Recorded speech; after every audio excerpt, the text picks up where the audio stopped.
Keratot 20b. This is referring to a case where he intended both to extinguish and to kindle. The Torah singles out the labor of kindling on Shabbat, as it is written, "You shall not kindle a fire in all your dwelling places on the day of Shabbat." Exodus 35, verse 3. The sages disagree with regard to the interpretation of this verse, as the first Tana holds in accordance with the opinion of Rabbi Yosei, who says kindling was singled out from the general category of prohibited labors in order to teach that it is unlike other labors, teaching that it is a regular prohibition, i.e., it is punishable only with lashes and does not entail karet or stoning for an intentional transgression, or a sin offering for an unwitting transgression. Consequently, he is not liable to bring a sin offering for the kindling. And Rabbi Eliezer, son of Rabbi Tzadok, holds in accordance with the opinion of Rabbi Natan, who says kindling was singled out in the Torah to divide the various primary categories of labor and to establish liability for the performance of each of them.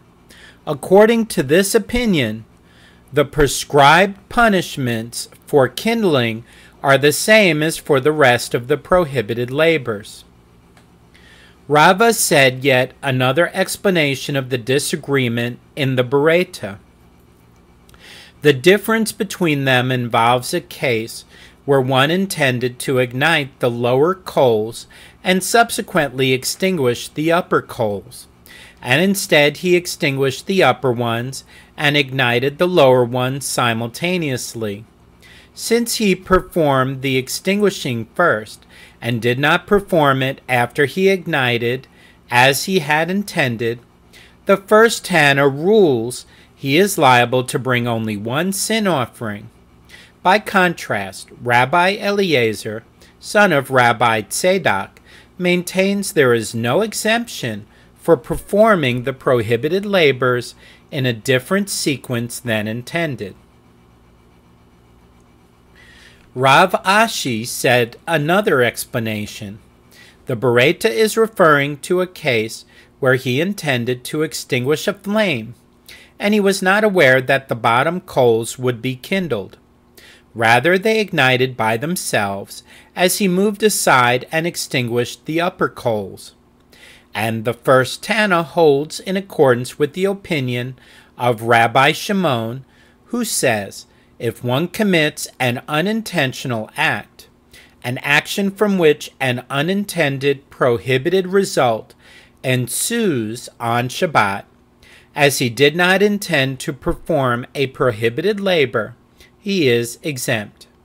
And Rabbi Eliezer, son of Rabbi Tzadok, holds in accordance with the opinion of Rabbi Yehuda, who says, one who commits an unintentional act from which a prohibited labor inadvertently results is liable. The sages taught in a Bereta concerning one who stokes coals on Shabbat with the intention to move them in order to be warmed by them, and they ignited by themselves. It is taught in one Bereta that he is liable, and it is taught in another Bereta that he is exempt. The Gemara explains, the reason for that which is taught in the first Bereta, i.e. that he is liable, is that this Tana holds that one who performs a labor on Shabbat that is not necessary for its own sake, i.e. he performs the labor for a purpose other than the direct result of the action, is held liable for it. And the reason for that which is taught in the second Bereta, i.e. that he is exempt, is that he holds that one who performs a labor that is not necessary for its own sake is exempt from liability for it.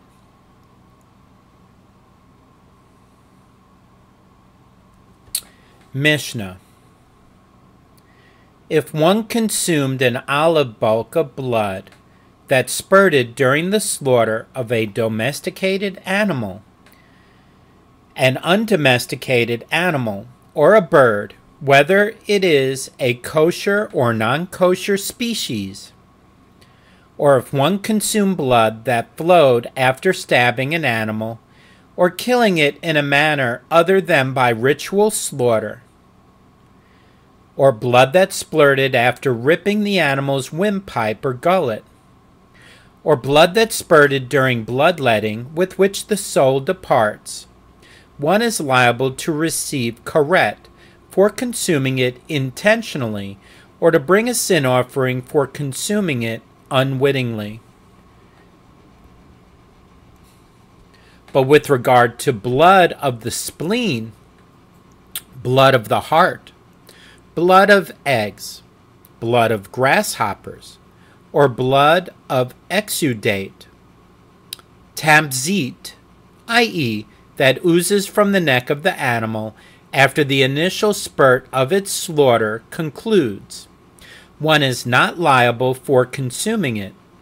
Rabbi Yehuda deems one liable in the case of blood of exudate.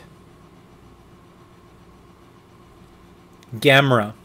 The sages taught in a Bereta. The verse states, "And you shall consume no manner of blood." Leviticus 7:26. I would derive from here that even with regard to the blood of bipeds, i.e. human beings, and the blood of eggs, the blood of grasshoppers, and the blood of fish, all these are included in the prohibition against consuming blood. Therefore the verse states, whether it is of bird or of animal. Leviticus 7:26. The Bereta explains the derivation from the verse.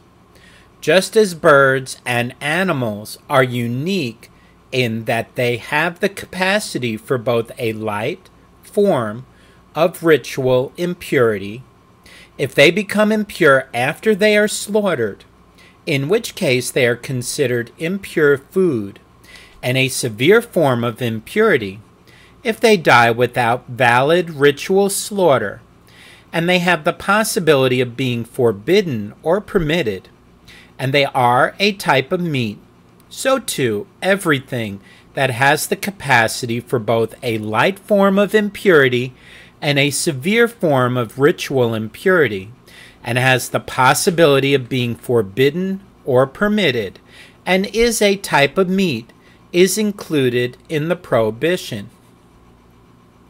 I will therefore exclude the blood of bipeds, as they have the capacity for a severe form of ritual impurity, i.e., the impurity of a corpse, but they do not have the capacity for a light form of ritual impurity, since the halakot of the impurity of food do not apply to the human body.